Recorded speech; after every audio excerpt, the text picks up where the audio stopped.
Follow the buzzer.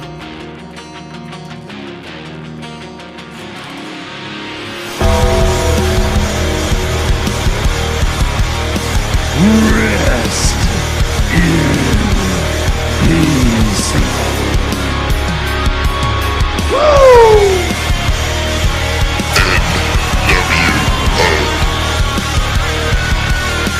The best there is, the best there was, and the best ever will be.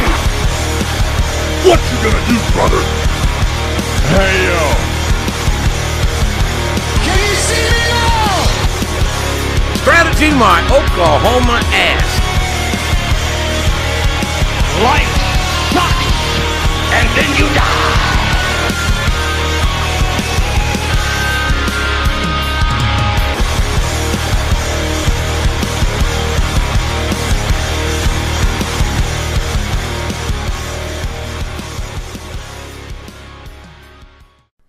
Welcome everyone to another episode of the JM Report.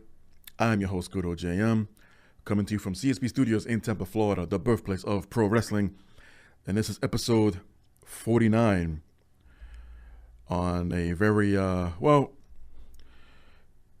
sad, unfortunate, and depressing end of a week, but also kind of good news, I guess. If you live in my area anyway. March 7th, 2019. I guess I can mention that real quick. Unfortunately, I wasn't able to attend the press conference, but it is official. WWE will host WrestleMania 36 in 2020 from Raymond James Stadium, the home field of the Tampa Bay Buccaneers. And Hulk Hogan had the privilege to make an official announcement as he was invited, as he and many others live out here, so it's easy travel for him, along with the mayor, Buckhorn, also making it official. And, WrestleMania, it's coming, Tampa Bay area in 2020, April 5th to be exact. Curious to see, by the time we get there, what main event we will have and for which title. Unfortunately, on the sad news of things, there were a few deaths out in, Hollywood and in the world of pro wrestling. And they all had some tie-ins. They don't have anything in common too much, but other than the fact that they had some connection with the WWE, or in one case, ECW. And that particular pro wrestler that he was affiliated with ended up going to the WWE for a successful career for a few years. So in no particular order, King Kong Bundy unfortunately passed away. No cause of death reported as of yet. And I took this one the hardest, I guess, personally, because I met him several times. And he was scheduled, matter of fact, tomorrow. Not tomorrow, this weekend, Saturday in particular, to appear at the big event in Queens, New York. I was going to fly out there tomorrow, matter of fact, and he's a regular at these events. And they even just yesterday put out on their website and their Facebook page how saddened they are to hear the news, and that they're going to pay tribute to him. I believe it's going to be at the table he would have sat with, and it's going to be an opportunity for the fans who are planning to meet him, like myself. I was going to print out a previous picture that we took together, and it was one where he was choking me, and I was going to have him autograph that for me. So instead, I'm going to have the same picture still printed out. Matter of fact, I'm going to do that after I leave the studios, and place it as part of the memorial for him, as those who are running the big event are planning to take all said memorabilia from the fans and deliver it to King Kong Bundy's family. So I think that was a nice touch to do. Still keep him in mind in our thoughts. Unfortunately, he just won't be there to share all this. But kudos to the big event and all those who are running the event itself. Of course, Luke Perry hit everyone around the world. Famous for the original run of Beverly Hills 90210. Of course, the Buffy the Vampire Slayer movie, not to be confused with the TV series later on. And he's had a few cameos, if you will, with the WWE. I believe most notable would be the one in his Diva Search involvement. That might have been in 2006. He was on SmackDown, and at the time he was backstage talking, wow, that's a word, talking to Crystal, who later on to become Bobby Lashley's wife, and Ashley Massaro. And no, it's a cool, matter of fact, he was always a cool laid back dude, a nice, soft, humble voice. No matter what character he played, he just brought that Dylan McKay effect to it, because that's how I knew him personally growing up. And it was a real heartbreak. He suffered a massive stroke a week ago. And there were reports, confirmed, unconfirmed, that went back and forth, that he was placed in a medically induced coma. And with that aside, doctors revealed that there was some brain damage done as a result of the stroke itself, and never recovered. And passed away surrounded by family and loved ones. And his other tie-in with pro wrestling in general, his son, Jack, known as Jungle Boy, who recently signed with AEW. He released a statement last night, matter of fact. I'd like to share that with you. He was a lot of things to a lot of people. To me, he was always dad. He loved supporting me and everything, and inspired me to be the best that I could possibly be. I've learned so much from him, and my heart is broken thinking about everything you won't be here for. I'll miss you every day that I walk this earth. I'll do whatever I can to carry on your legacy and make you proud. I love you, Dad. Words of Jack Perry, again also known as Jungle Boy, on the independent scene, but as mentioned, AEW picked him up. May or may not be taking part in the Double or Nothing pay-per-view coming up in May on Memorial Day weekend. And again, very sad, very unfortunate. This came a day after his, the day he had the stroke. The day before, Fox announced a relaunch for a limited series of the original 90210 cast to return, I believe, for about maybe 6 episodes. So it was literally a mini series. Unfortunately, Luke Perry could not have been part of it because of scheduling conflicts with Riverdale. And Dylan McKay would not have returned. The majority of the cast, of the original cast, has signed on. So production has not begun yet. So I'm just curious to see how they're going to handle it character-wise, and Riverdale as well. I believe the current season has finished. I'll admit I haven't followed it, but I've always had a fine place in my heart for it because, you know, of those characters, you know, Archie and Jughead, and you know, Archie comics in general. I thought they were always funny. I thought they were very entertaining. Betty, Veronica, and that Luke Perry was playing Archie's father. So I thought it was a nice touch and a nice throwback to how he used to be playing this heartthrob high schooler in 90210, and now he was a father, or, you know, in Riverdale, heartthrob with Archie. The other passing to note was Keith Flint, frontman of Prodigy from 96 to 2002. And he was part of the group of the Prodigy when ECW was using the song Breathe as Al Snow's entrance song. And of course, Prodigy was pretty big back then. They ended up using that same song and also Smack My Bitch Up for the Charlie's movie Angels. Wow. The Charlie Angels movies. Oh my goodness. I'm just so still overwhelmed by all this. Cause of death, unfortunately, is suicide. And as far as I know, last I checked, there wasn't any suicide note. It just happened, or did that to himself.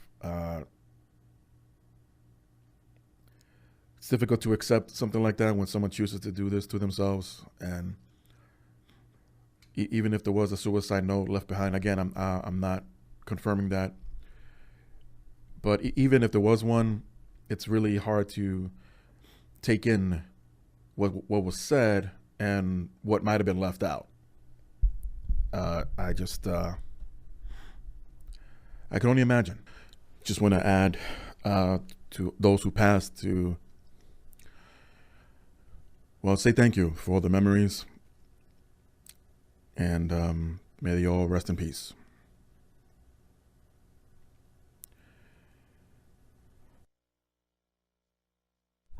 This week on Raw, we open up with Roman Reigns saying in Atlanta it was his comeback and that Philly will be where he takes back his yard. Philly is where Raw was emanating from this week.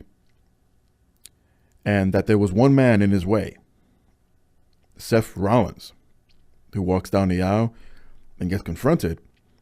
But it was a bit of a swerve, even though he wished Rollins luck for his title match at WrestleMania. And that maybe hinting Roman was that he wanted to be involved with the Universal title match. But no, it's all for Rollins, as Roman Reigns has other business to attend to first.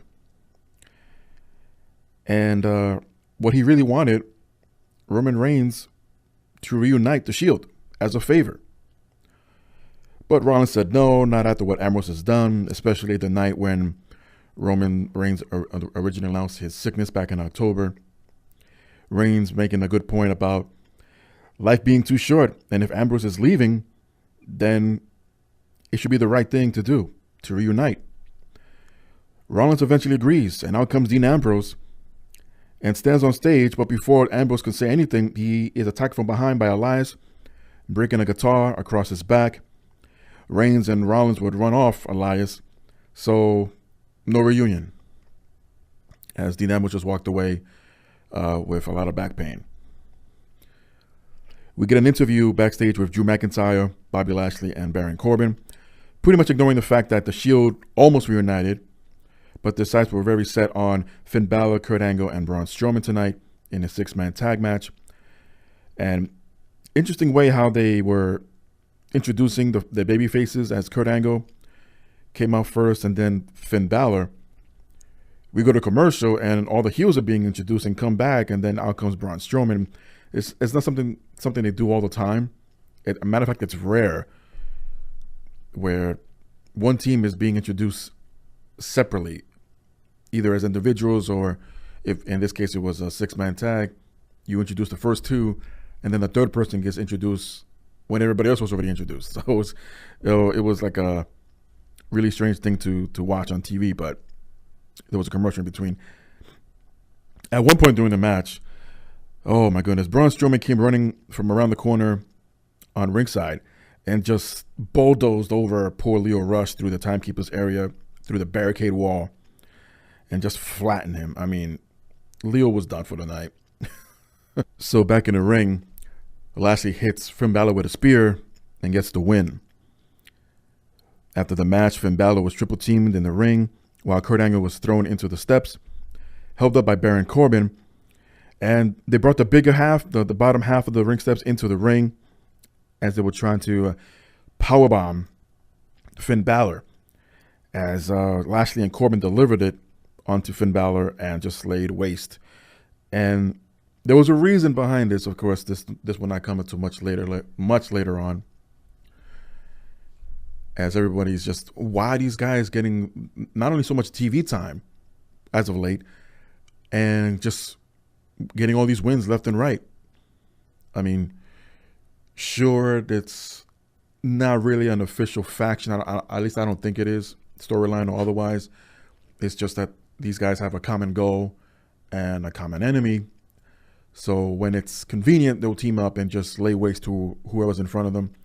In this case, it was, unfortunately, the Intercontinental Champion, Finn Balor, Kurt Angle, and Braun Strowman. We see Heavy Machinery being interviewed backstage, and they are shown the video from earlier in the day in the locker room as the Ascension, the B-Team, and Zack Ryder with Kurt Hawkins, who are apparently now heels, were all complaining about why everyone else were getting opportunities. These NXT call-ups were getting these opportunities instead of them. And of course, they made fun of Otis, his weight, the way he walks, the way he talks. So this hurt Otis's feelings. But Tucker promised to go over to the McMahons and ask that they have an opportunity to face these teams to make them pay and deliver the pain that they delivered to Otis. Well, more physically rather than emotionally scarred. So I guess it was kind of misunderstood, thinking that they were going to set up a tag team match one at a time. But instead, it turned out to be a gauntlet match.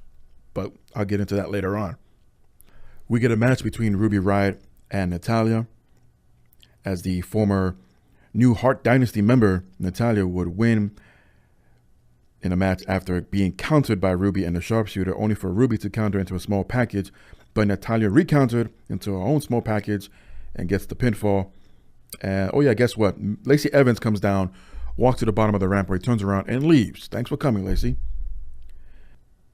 Only difference was the ring announcer mentioned her by name.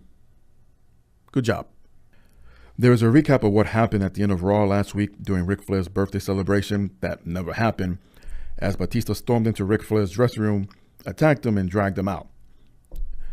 And Batista was not in the arena as originally promised and even advertised, but he would post on Instagram and share out the rest on his social media that he may or may not see Triple H next week or this week on Raw in Pittsburgh.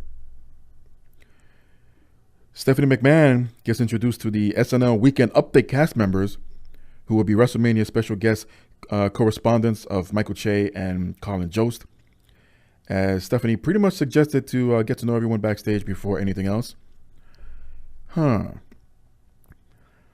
In response to what we saw with the replay from last week, Ric Flair's birthday celebration, Triple H comes down to the ring to address the situation between himself and Batista, as we get a message, as mentioned, from big man himself, Dave. And no offense to Philadelphia, he just doesn't like it.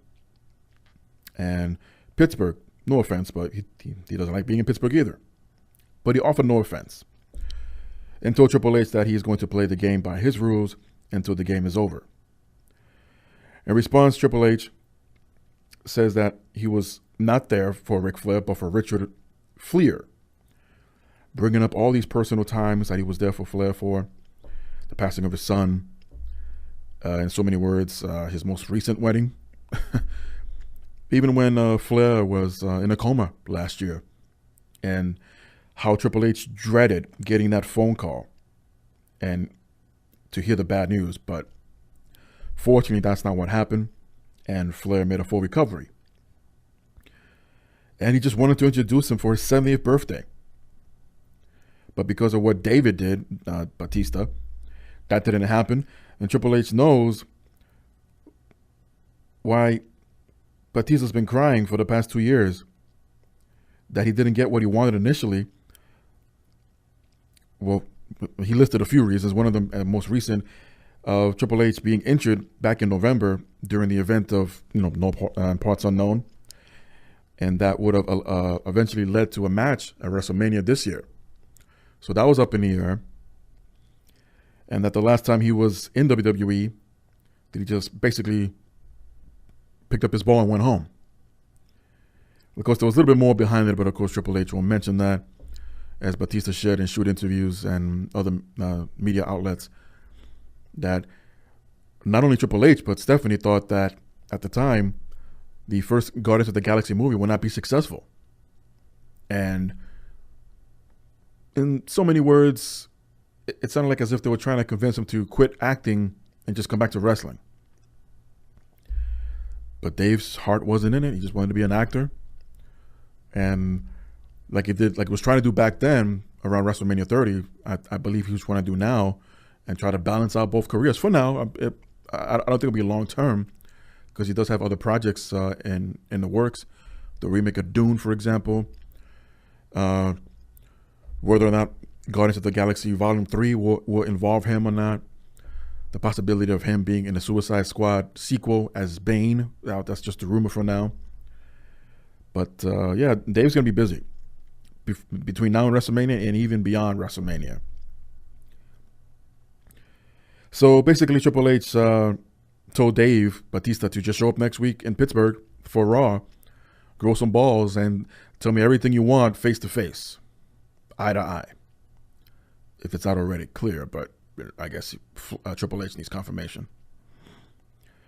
We once again see Stephanie, I believe she's throughout the show here, backstage explaining how disrespectful it was for Ronda Rousey to just lay down the Raw Women's title last week on the floor, and just says, out of the blue, that she dropped all charges on Becky Lynch in order to have a one-on-one match between Becky and Charlotte Flair this Sunday at Fastlane to crown a new Raw Women's Champion, as apparently Ronda surrendered the title and Stephanie took it as like, well, you relinquished it, so therefore the title is now vacant.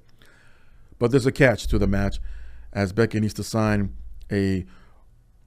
basically a waiver, or as they called it, a hold harmless agreement contract, where between now and then, whatever happens to whatever happens to Becky physically, she cannot turn around and sue WWE or take any legal actions against the company.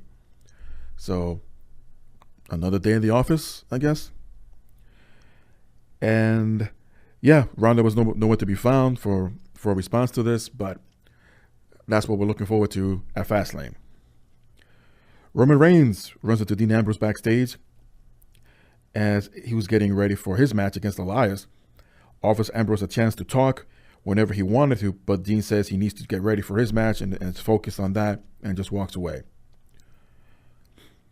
And as I mentioned earlier, we were somewhat misinformed or mistaken for what Heavy Machinery was trying to do to get back at these 3 tag teams that were insulting Otis.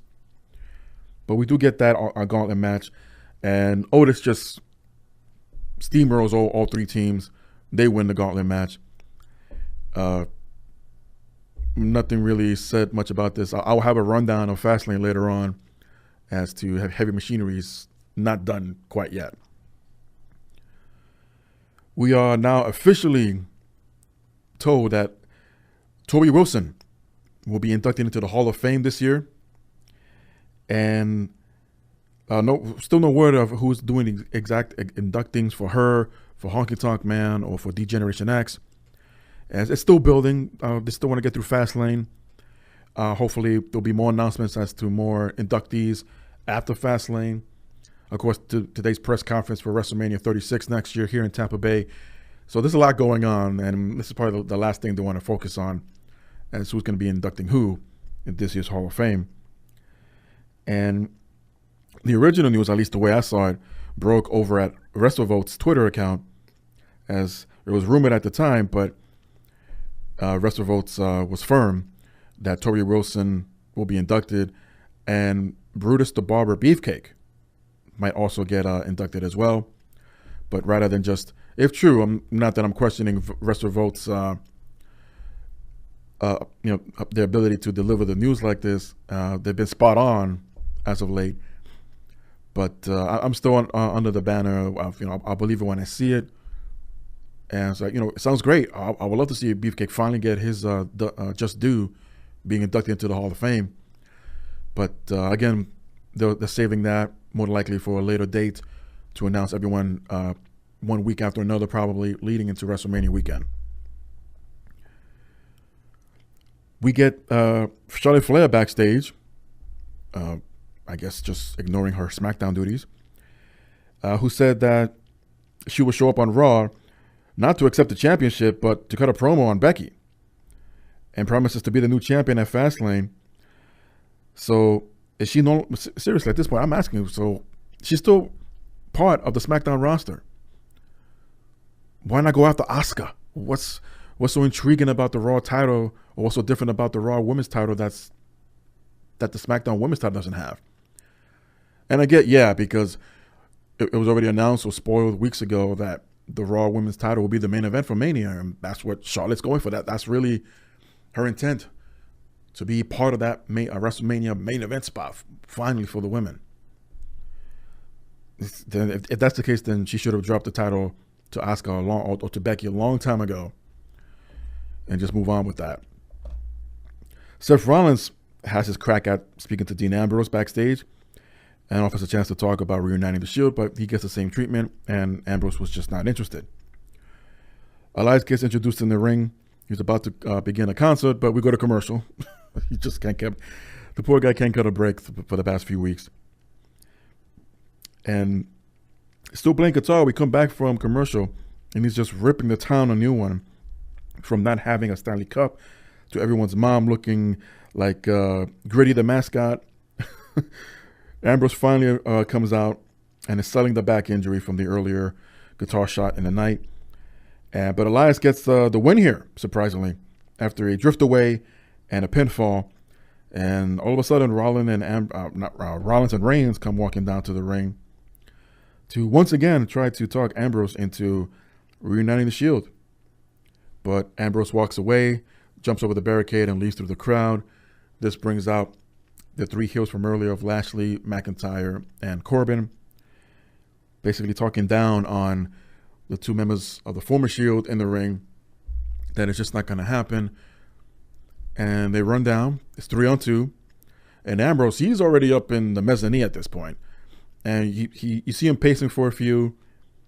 And he's like biting his nails, his fingers, like, what should he do? What should he do? And finally he runs down back through the crowd, over the railing, and joins in the fight and runs off the heels.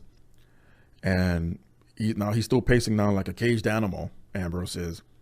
Meanwhile, Rollins and Reigns stand up. They meet in the middle of the ring, and they put out their fists. We just need one more member. Ambrose again pacing back and forth. He growls, he roars, and finally does a fist bump with the Shield members and reunite the group. And it was already announced locally for Fastlane, but it's announced here officially that at Fastlane, the Shield members, all three, will take on McIntyre, Lashley, and Corbin in a 6-man tag team match. I didn't realize that when Charlotte Flair invited Becky Lynch to come out to Raw after, her charges were dropped. And I forgot to mention, she was unsuspended for this. Obviously, how could she have the match if she's suspended? And either that or there's some express mail that delivered within 10 minutes, because all of a sudden we see Becky Lynch backstage on one crutch, and she's talking to her stagehand. We can't hear the audio, but it's like, Becky Lynch is here, and she will be confronting Charlotte Flair as she needs to sign the waiver in order to get her match with her this Sunday.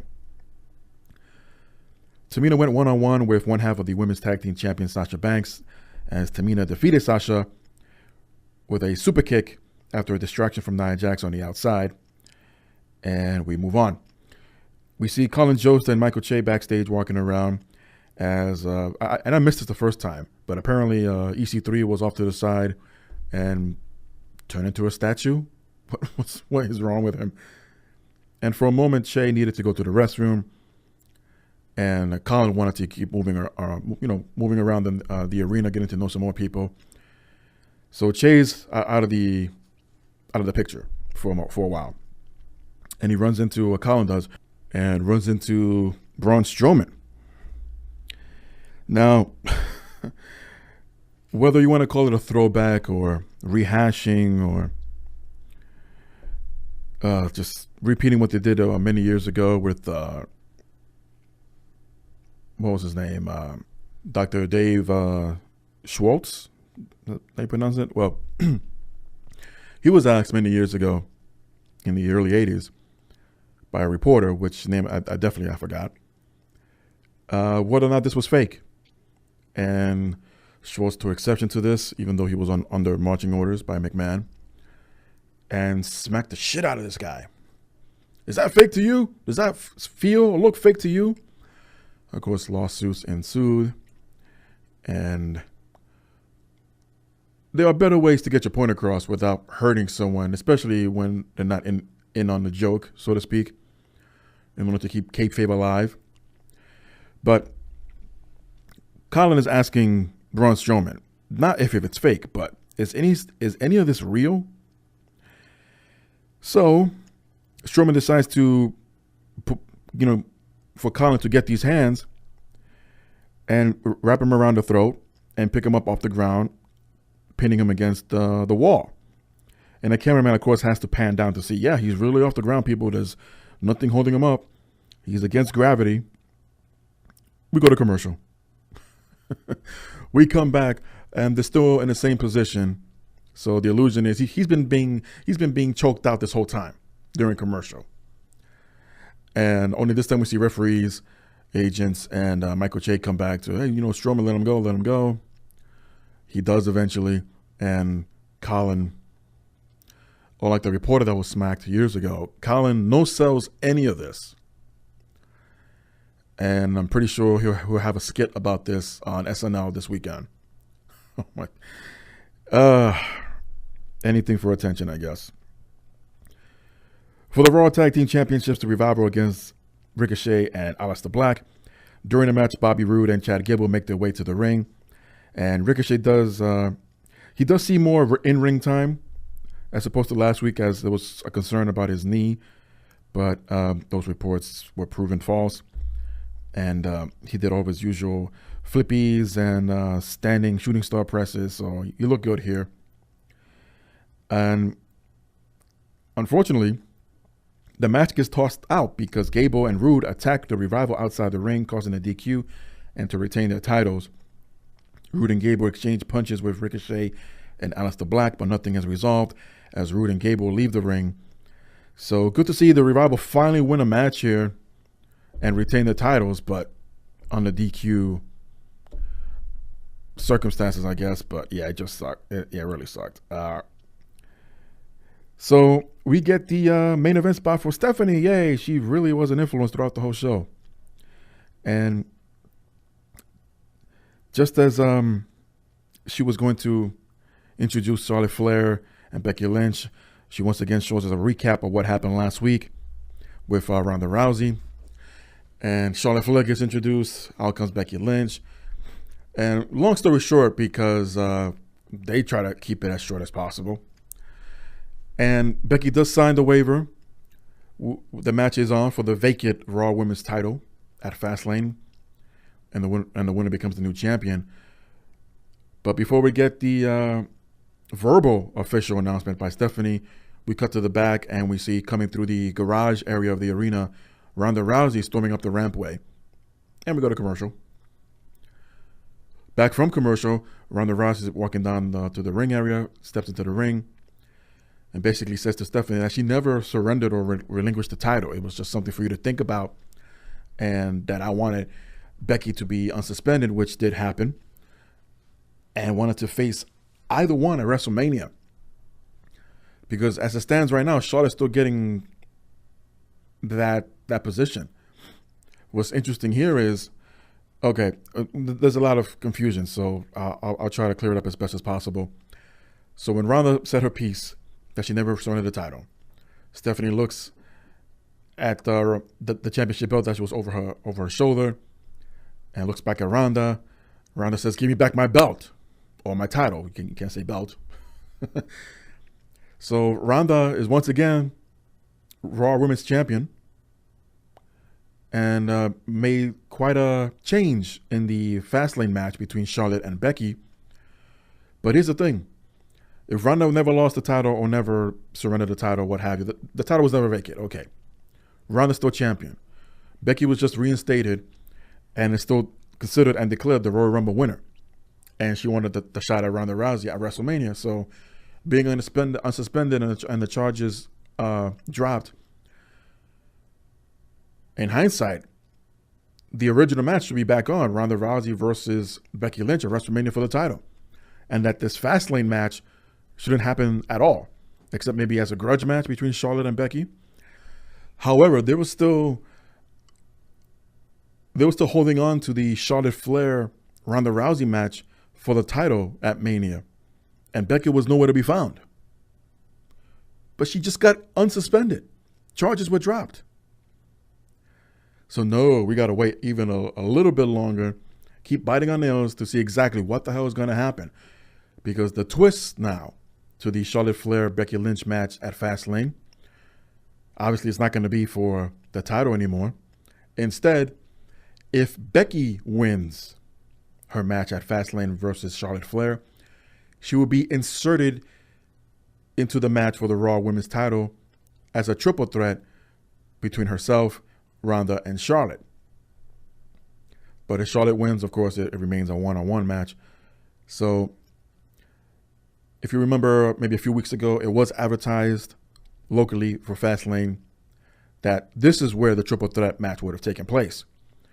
But of course, they added in the injury angle with Becky, her being suspended and this and that. I wonder what Vince thinks of all this, because he was nowhere to be found. Triple H was nowhere to be found, except, dealing with Batista via Instagram. But Vince was the one who made that 60-day suspension a thing. And are we just going back and forth? Is that the idea? Each McMahon is just going to outrule the other or overrule the other one's decision?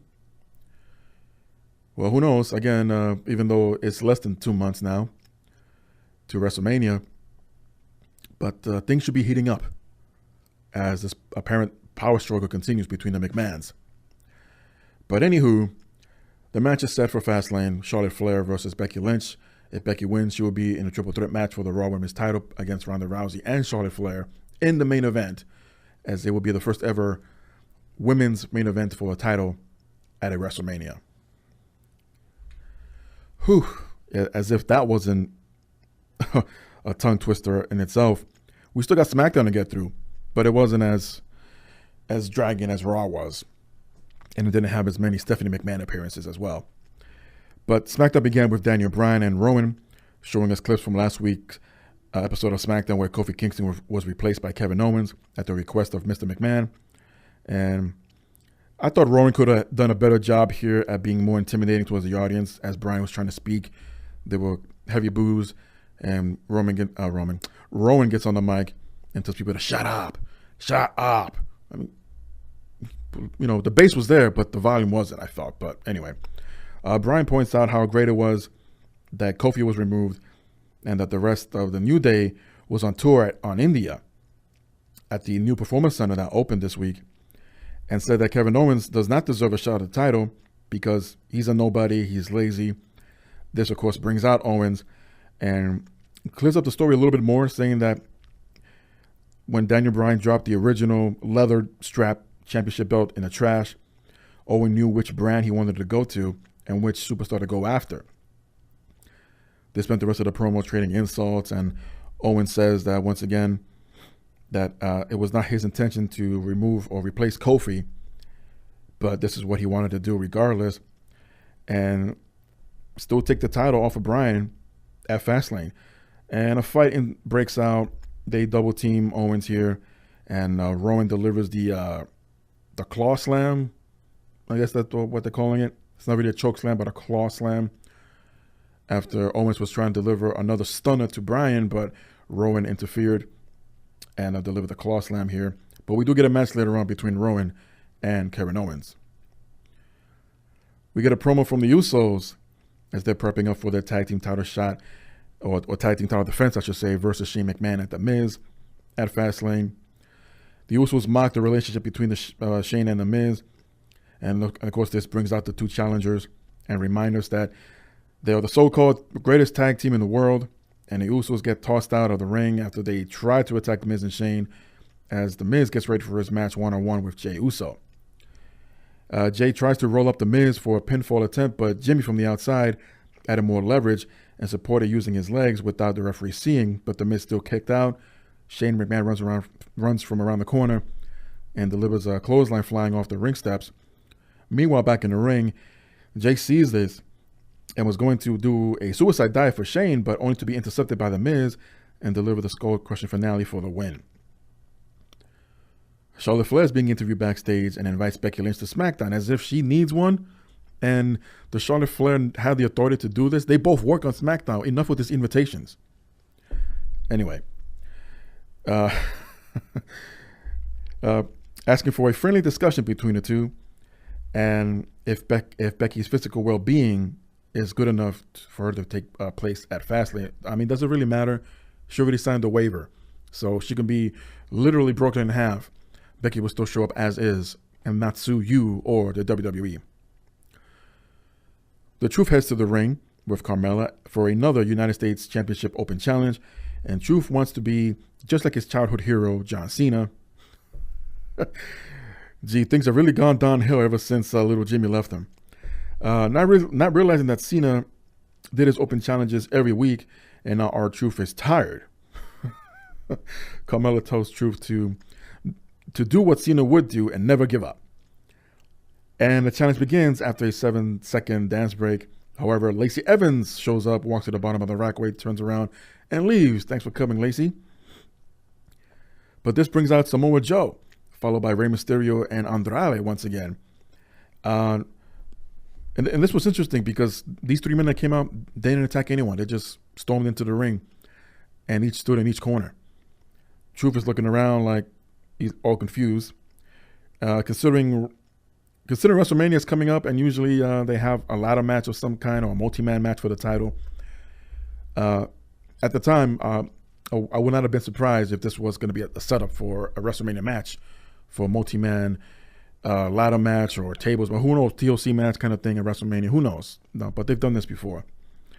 But instead we get a fatal four-way match. As the ring announcer announced this, Truth had no clue, but the match was underway. Rey Mysterio hits his 619 on Andrade, followed by a frog splash. But Samoa Joe breaks up the pin and delivers I can't pronounce it, but basically it's a standing rock bottom to Andrade. Gets the pin, and Samoa Joe becomes the new United States Champion. His first ever singles title in the main roster of the WWE. Hopefully it's a nice decent run for him with the belt. As many of you have heard or might have guessed that there was a concern that Joe can't carry the big one at all because he may or may not be injury prone. I mean, he has put his body through a lot over the years, Ring of Honor, Impact Wrestling, and so forth. But no, well-deserved. I think he can get a nice, decent run with this as the United States Champion, hopefully to WrestleMania and beyond. So kudos are in order for Samoa Joe as the new United States Champion. We get a short video from the New Day, as once again they were at a opening for the opening ceremony for the new Performance Center out in Mumbai, India, and that they were not on SmackDown that night, but however they will be at Fastlane on Sunday. We see Aleister Black and Ricochet team up to take on the Bar, and man, besides Lars Sullivan still maybe having problems with anxiety, EC3 looks like he got the worst end of the stick. At least everyone else that's been called up from the original 6 or the previous 6. And, you know, I'll get into Johnny Gargano and Tommaso Ciampa later on. But, wow, I mean, EC3 really got the worst end of it. He's made a few appearances on Main Event, but, I mean, who really watches this? I believe they do stream it live. At least they used to. I never follow Main Event, really. On occasion, depending what kind of match they have, that will probably be in Hidden Gems later on in a few years. But yeah, those episodes don't go up for like another month, just like Raw and SmackDown on their network. So you'll never know when EC3 has been wrestling and with whom. Matter of fact, Lacey Evans had a match with Natalya a few weeks ago on Main Event, but I didn't know that. I just happened to be scrolling through the network, and sure enough, there it was Lacey Evans versus Natalya on Main Event and loses. Spoiler. And of course, Nikki Cross is another one. What's going on with her? No one knows. But you can have her there in the mix as getting the worst end of things. Way to go, creative. So before the match starts, we get an interview with Samoa Joe, and he addressed what everyone been saying about him can't winning a championship. Pretty much, he just silenced all the naysayers, and that now every SmackDown superstar is on notice as their nightmare has come true, knowing that Samoa Joe has the United States title and promise everyone will go night-night.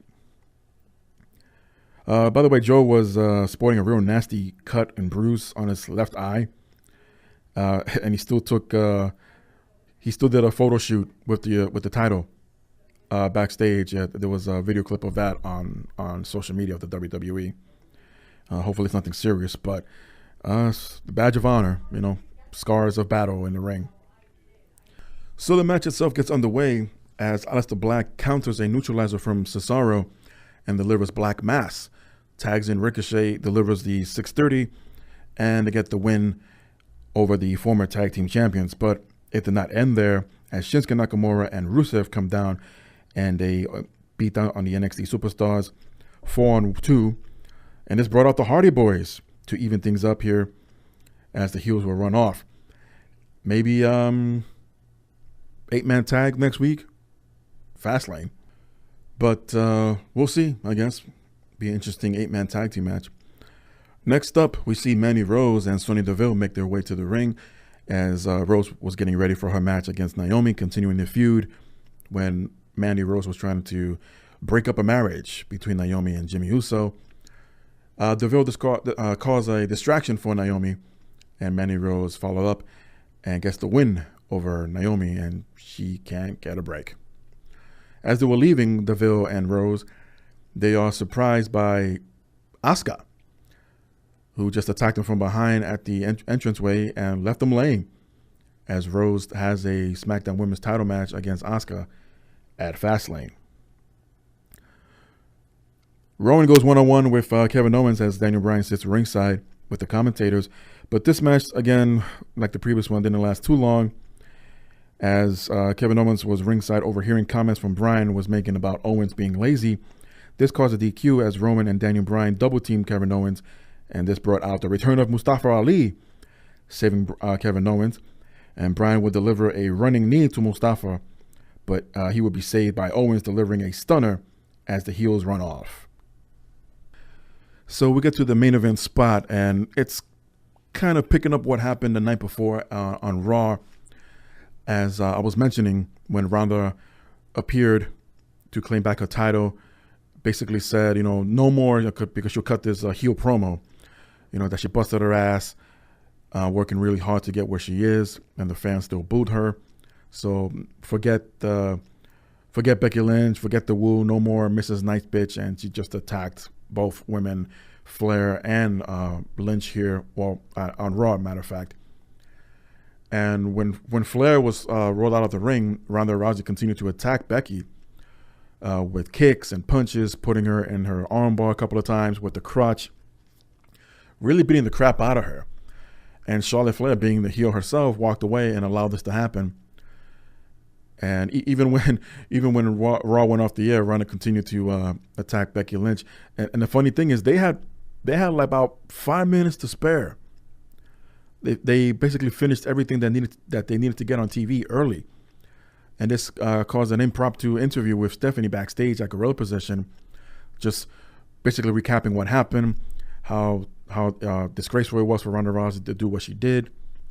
But, things are set in motion, and almost kind of gave away the result of Fastlane at, looking forward to the triple threat at WrestleMania, if that happens. So she kind of caught herself there and added, if it happens. And also pointed out that it could still be a one-on-one match. So kind of caught herself there, did a little save there, but at the end, they're going to deliver. There's no way that they're going to disappoint all the fans, especially Becky Lynch fans, for all the hard work that she's put in for the past year now. And segueing into SmackDown's final segment, I was really hoping to spice things up, especially for a go-home show for Fastlane. It would have made sense to include Ronda Rousey showing up on SmackDown for the first time ever and continuing the beatdown, only except will be Charlotte Flair, and it would have been an even game going into Fastlane between Becky and Charlotte. But no, a fight ensued between Becky and Charlotte instead, referees and agents finally came down to break it up, and that's how SmackDown went off the air this week. So Fastlane's approaching. So in no particular order, let's go over the card as it stands right now.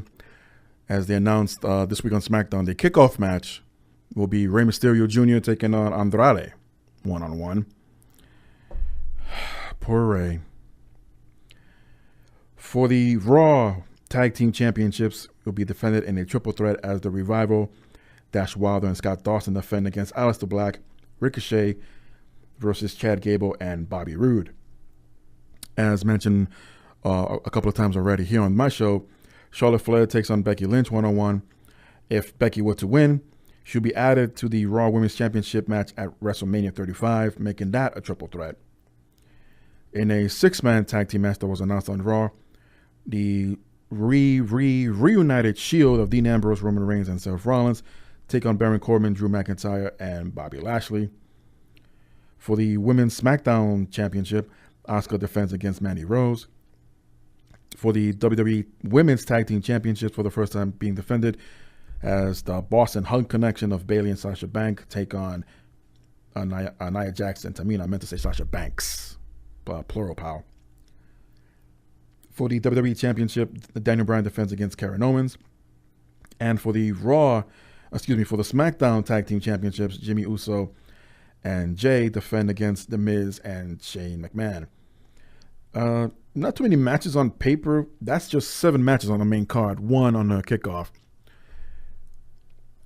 I'm going to assume that the Hardy Boys will be involved with the Bar somehow, being that they interfered in this week's SmackDown match.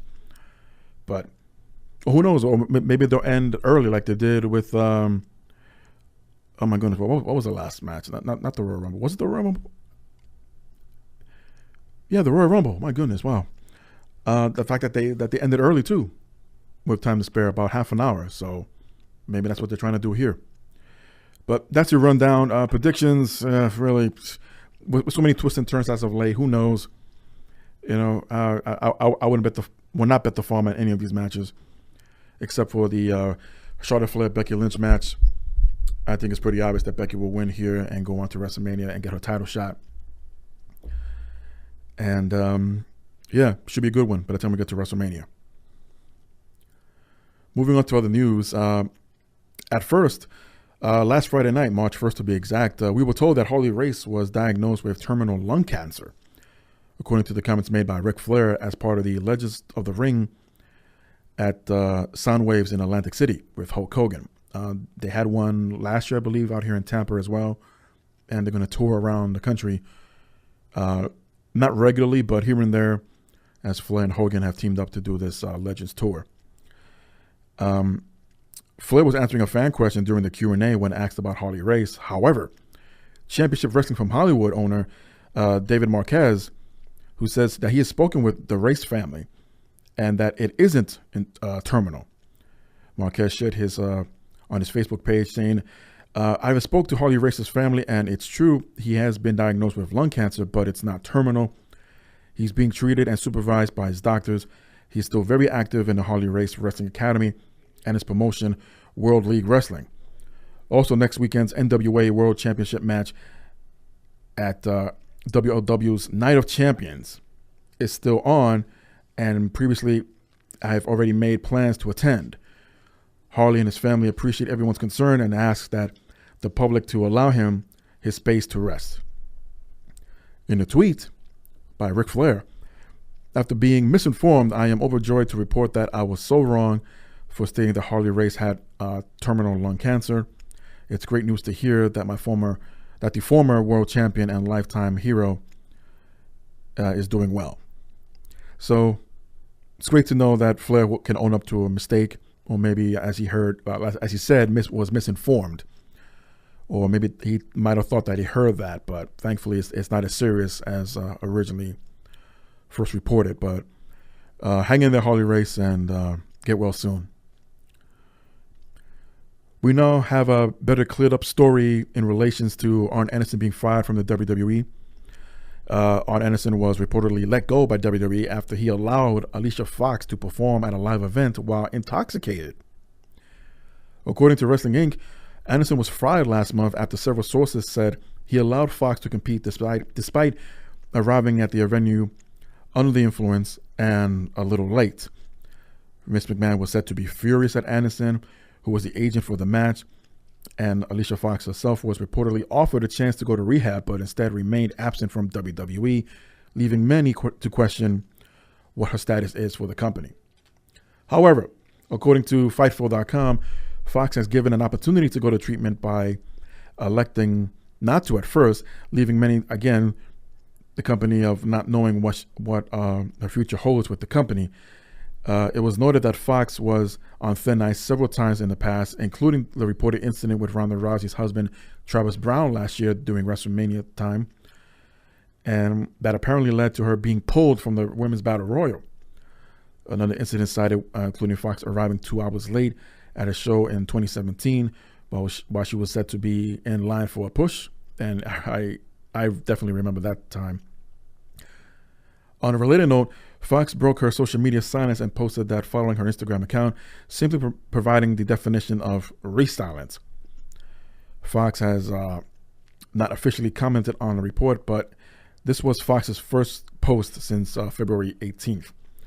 So again, when Fox, Alicia Fox, not the network, was going to say something or do something on social media, there were thoughts that Fox was going to accept the treatment from WWE, but apparently has not. So right now, everything's up in the air. I thought her, well, not a crazy gimmick, but definitely unhinged gimmick that she was pulling off the past few months. Well, especially with the captain's hat, I thought that was a cool spot, and just wasn't sure what to make of when she took someone's soda cup from the audience and just splashed herself with it, and I think she even splashed off a fan with it as well, taking that popcorn, stuff like that. I wasn't sure what to make of all that, but it was definitely different. It made you go like, "What the hell are you doing?" But hey, you got Nikki Cross in that spot too, but she hasn't been seen on TV at all. So Tommaso Ciampa, I mentioned him earlier. After concerns of a serious injury, he will be getting neck surgery. At first, the NXT champion was pulled from a scheduled appearance at Chaotic Wrestling, and he was replaced by Hansen of the War Raiders. On Wednesday this week, WWE.com has confirmed that the surgery is set for today, a matter of fact, for a cervical fusion. It's a surgical procedure to treat a nerve root or a spinal cord compression, I should say, of decompressing the spinal cord and nerve roots of the cervical spine in order to stabilize the corresponding vertebrae. So there you go. That's what that is. Dave Meltzer reported that Ciampa may be out anywhere from 6 to 14 months, although the timeline of his absence is not confirmed, and no word on the fate of the NXT Championship. So Ciampa is out of Chaotic Wrestling, at least for that appearance. Was set to appear at World League Wrestling for Night of Champions as well this weekend, where Harley Race will also be attending, and maybe out of the Dusty Rhodes Classic Tag Team Tournament, as last night he took part in the first round pre-taped tournament from February 20th, and the finals haven't been officially announced when they will air, but I'm gonna take a shot and say that will take place at TakeOver New York. But it's a tough break for Ciampa, especially after being called up to the main roster. And without spoiling it, because I know many have not seen last night's NXT taping during the Dusty Rhodes first round tag team tournament. So I'm not going to spoil it for you. And fortunately, the final is already set up. But again, I'm not going to spoil it for you. But it really sucks, though. And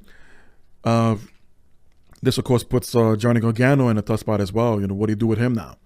I mean, he just dropped his North American title to the Velveteen Dream.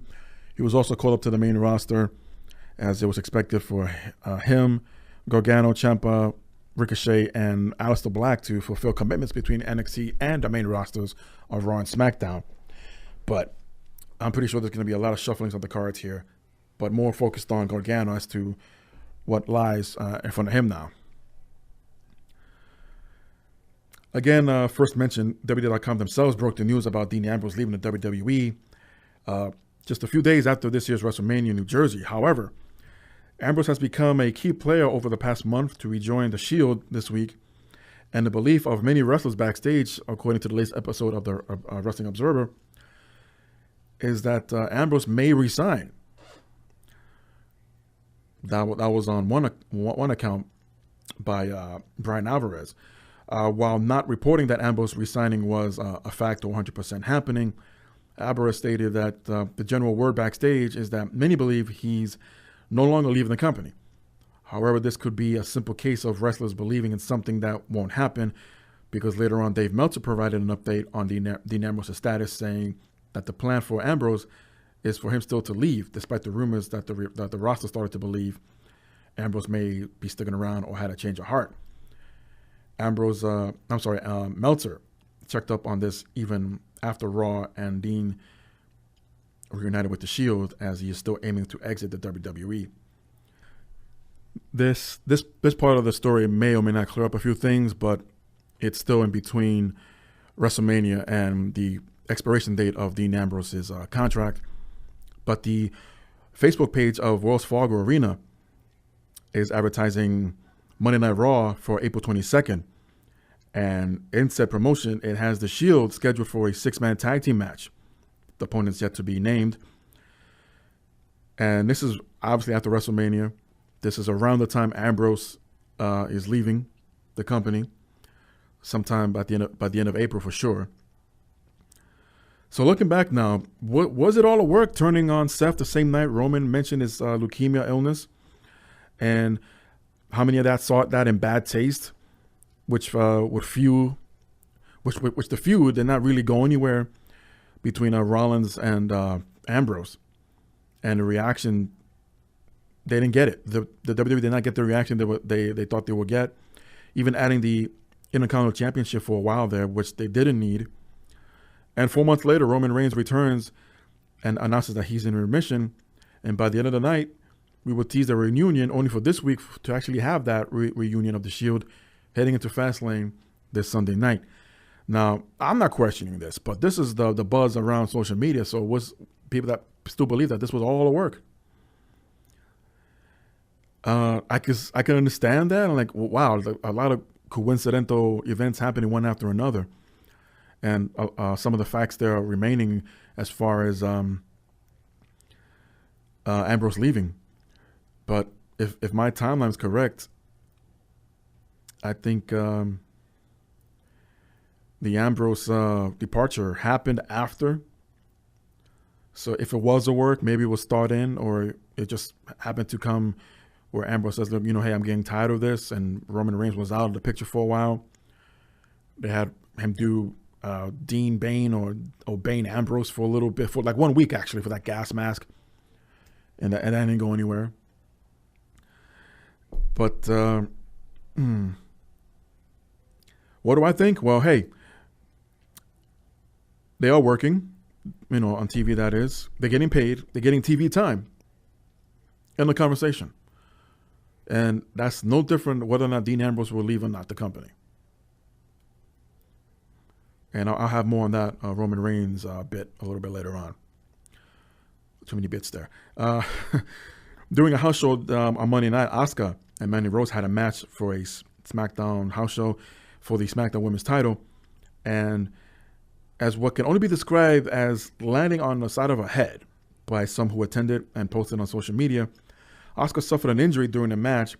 And there is video on YouTube, but it's only of the aftermath. And Asuka looked a little dizzy and disoriented. According to WWE.com, Asuka and others in attendance, Asuka said to have been alert, but the match was deemed a no contest as she could not continue. Even though Asuka was used on SmackDown this week, but only at a very limited capacity and just basically throwing a couple of kicks and punches to Mandy Rose and Sonya Deville.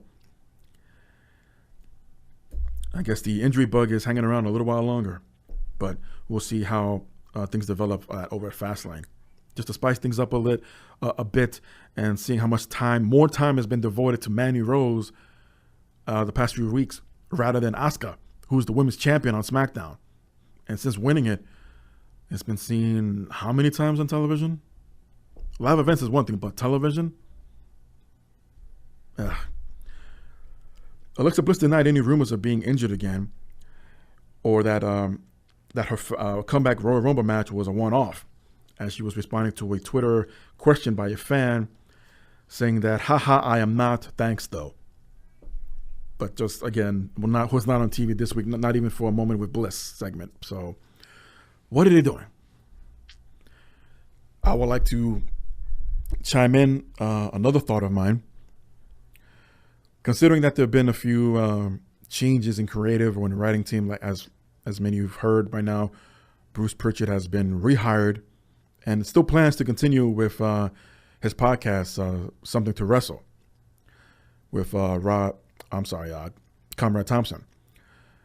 They just have to discover or schedule around everything, especially with Starcast coming up, and the tour dates that Pritchard and Thompson are still committed to fulfilling.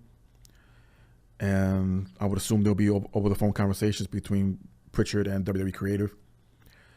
And the recent involvement of Dana Warrior being part of the writing and creative team. So my best guess is they just want to get to WrestleMania, finish any and all storylines leading up to that, stick to whatever results are going to be to finalize most, if not all, the storylines. And since we're having a draft anyway, we don't know who's going to go where, and start up new rivalries, new angles, new feuds. Still start fresh post WrestleMania Day, which is that Raw and that SmackDown. We'll find out who's going where.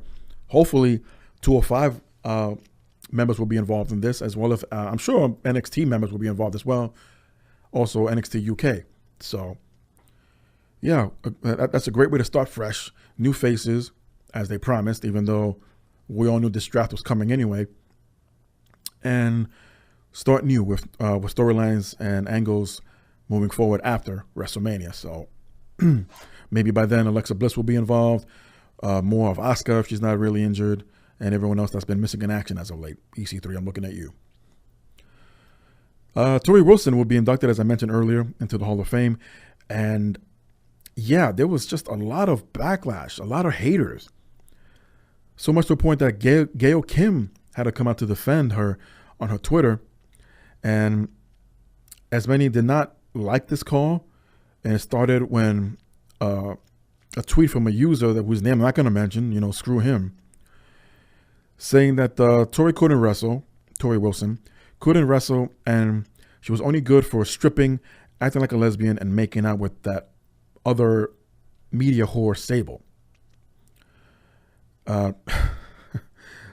Asking, what about those who actually deserve and earned it? And at least that last portion, I get that. There are still a lot of names that have yet to be announced at all, if they ever will be. One being King Kong Bundy, who passed away, unfortunately, this week, and who knows when he'll ever be inducted into the Hall of Fame. But Gail Kim replied, just stop it. She deserves it. This tweet is BS. And that opened up the door to a bunch of other people coming after Gail Kim for sticking up for Torrie Wilson. Another user claimed that Torrie was entering the Hall of Fame was controversial. I'm like, what? Gail Kim asked, what is controversial? Why is it controversial? She has contributed a lot to the business, and the fans adored her. There are people who are way more controversial picks. In other words, there are more controversial picks to make to induct into the Hall of Fame, like that poop DT, whose name I won't mention on my show at all. I don't care whether there are celebrities inductees or not. The whole part is that the whole part should be taken out, that being the celebrity wing. And with that, I say, after Gail Kim's comments and others, Torrie Wilson didn't wrestle much. And this is me saying it now. She didn't wrestle much. I do not think no one was expecting her to be the women's champion or the Divas champion. Maybe it was her choice not to pursue that. Other models turned wrestlers turned out to be, or tried to somewhat be successful. And a lot of them were. I look at Candice Michelle. At first, she was not going, things were not going well for her, but began training more and more and looked great. And then unfortunately she got hurt in a match with Beth Phoenix. Was not her fault. And was never the same after that. And just faded away. The Bellas. Enough said. Lana, who started off as an actress and then became a model herself, may not be the best in the ring, but you know what? She tried and was pushed towards the title and failed each time. But she was given a title shot like for 2-3 weeks in a row, including a pay-per-view. Look at Liv Morgan. She worked at a Hooters before this. Maurice worked mostly pageants and also appeared in Playboy long before she even decided to become a pro wrestler and became a Divas champion. Nia Jax, who also modeled, and Carmella. And people are giving Torrie Wilson a hard time. They're giving her this shit. If you're going to say anything or just troll for the sake of trolling, then you better come up with better material. When you talk about Torrie, then you mention her angle and talk about Dawn Marie and Al Wilson, who, by the way, fans are petitioning for Al Wilson to get a mention or at least a legacy induction into the Hall of Fame, which I thought was hilarious. Her feuds with Lita and Trish Stratus, becoming the first female to begin the invasion, so to speak, even though, again, she wasn't physical, but she was the first female from WCW to make an appearance on SmackDown. And it may have not all worked out, but she has her place in WWE. Torrie was dismissive of all of this, basically saying, you know, haters are going to hate. And it was a dream come true for her, and she will accept the induction this coming WrestleMania weekend. I got a few more stories here to shell. Really, I'm shelling now. A few more stories to share here before I call it a day. Following this weekend's UFC 235 event in Las Vegas, UFC President Dana White was asked about the current status of Brock Lesnar during the Fight Press conference, and White revealed that if and when Daniel Cormier is fully healed from his injuries, he will indeed be the man to go up against Brock Lesnar's first match back in the UFC, and presumably for the UFC heavyweight title. White also confirmed that Lesnar still has obligations with the WWE, meaning we probably won't see him in the cage until at least the summer. Although it's noteworthy that John Jones also wants a piece of this action. I mentioned a few episodes ago that Daniel Cormier was shooting for March to be his retirement month, his retirement match. But as Dana White says here, it's injured. We are in March. So whichever fight that Daniel Cormier has next scheduled, whenever it is, that will probably be his retirement match. But even though things have gone cold for him for a little while and made even an appearance on Mortal Kombat's YouTube channel, maybe retirement is not in his sights right now. Who knows? But it should be interesting. And too bad they can't do triple threat matches in the UFC. But if what Dana White is saying is true here, that Lesnar will take on Cormier for the title, then I guess the winner will take on John Jones at a later date. And a bit of unfortunate news here, as I'm sure many have heard by now. Former WWE guest ring announcer at WrestleMania 7, Alex Trebek, announced that he's been diagnosed with stage 4 pancreas cancer. He would post a video on his official YouTube channel saying that, now normally the prognosis for this is not very encouraging, but I'm going to fight this and I'm going to keep working. And with the love and support of my family and friends, and with the help of your prayers also, I plan to beat the low survival rate statistics for this disease. Alex Trebek, many of us have watched him on Jeopardy. I know I watched, especially when there were celebrities, and his tie-ins with WrestleMania 7. If you haven't seen it yet, throughout the show, Alex Trebek does a great job. I think his comedy is spot on, dealing with demolition and how he announced the main event as Sergeant Slaughter defended against Hulk Hogan at the time. But my thoughts and prayers are with Alex Trebek, along with the families of those who we have lost this week. It's just been a tough time for not pro wrestling directly. Of course, King of Bundy was involved directly, but more so anyone that's been involved with pro wrestling as a whole. It's just been one bad news after another. If you haven't caught the WWE latest episode of Chronicle on the network, it focused on Roman Reigns and his journey back to the WWE as of last Monday when he announced his remission. And it's just about half an hour long, and he goes into detail what's been going on, and announced exactly what he has. And he says, I have CML. It's the chronic phase of leukemia. He says it's in the earlier stages, so it's pretty much where you wanted to catch this disease, this illness. Reigns said that both times he's gone through cancer treatment, he used oral chemotherapy. He says there's a few different types now. When I first started, there was just one, and it's not like taking Advil. It's nothing like taking true radiation and chemotherapy, but it does have its side effects, and it does have its nastiness about it. But at the end of the day, if you're lucky enough to just take a pill, I think you're ahead of the game. Saying this treatment is, quote, a huge win for people. And again, it's not without its side effects as it goes on.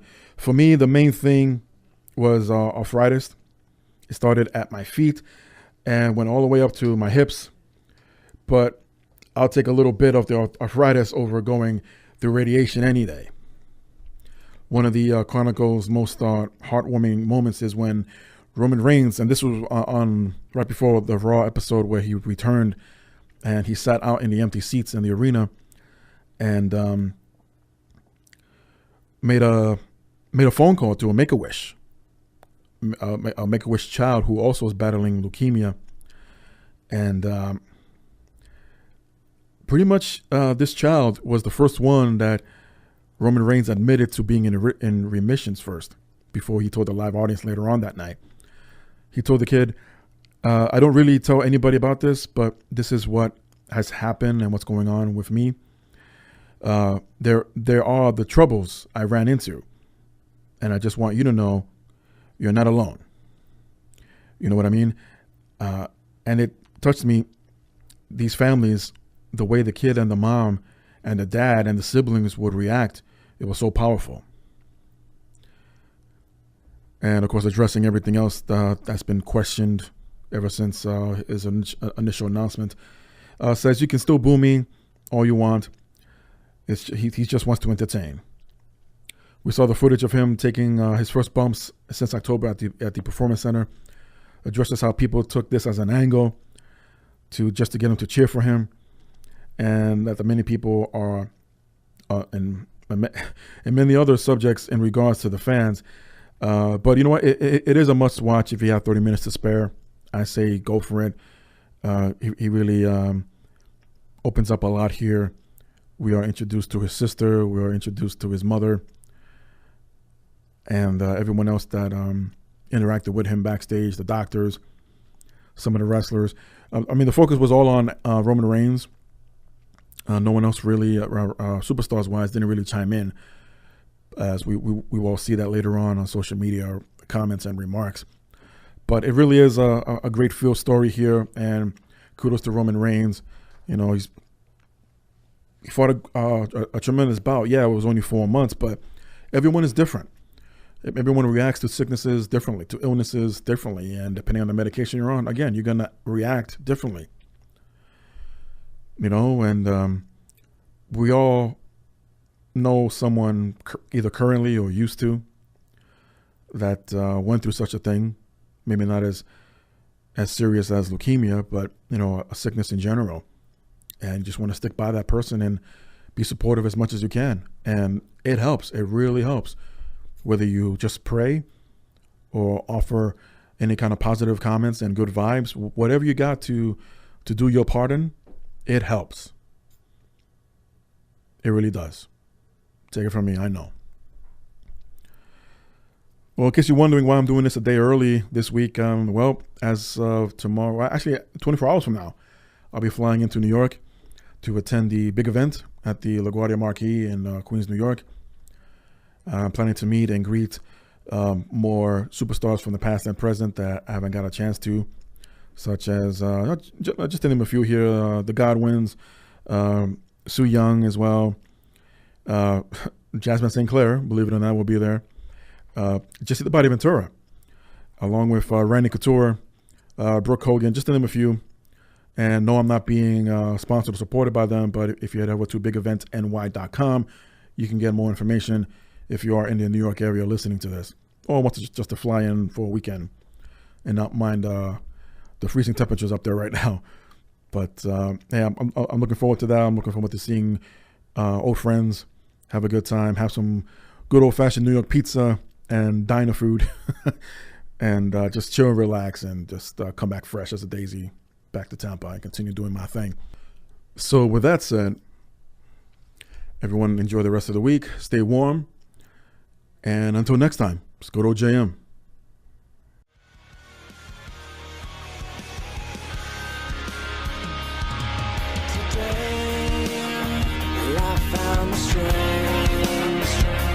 Open my eyes, leave it all behind.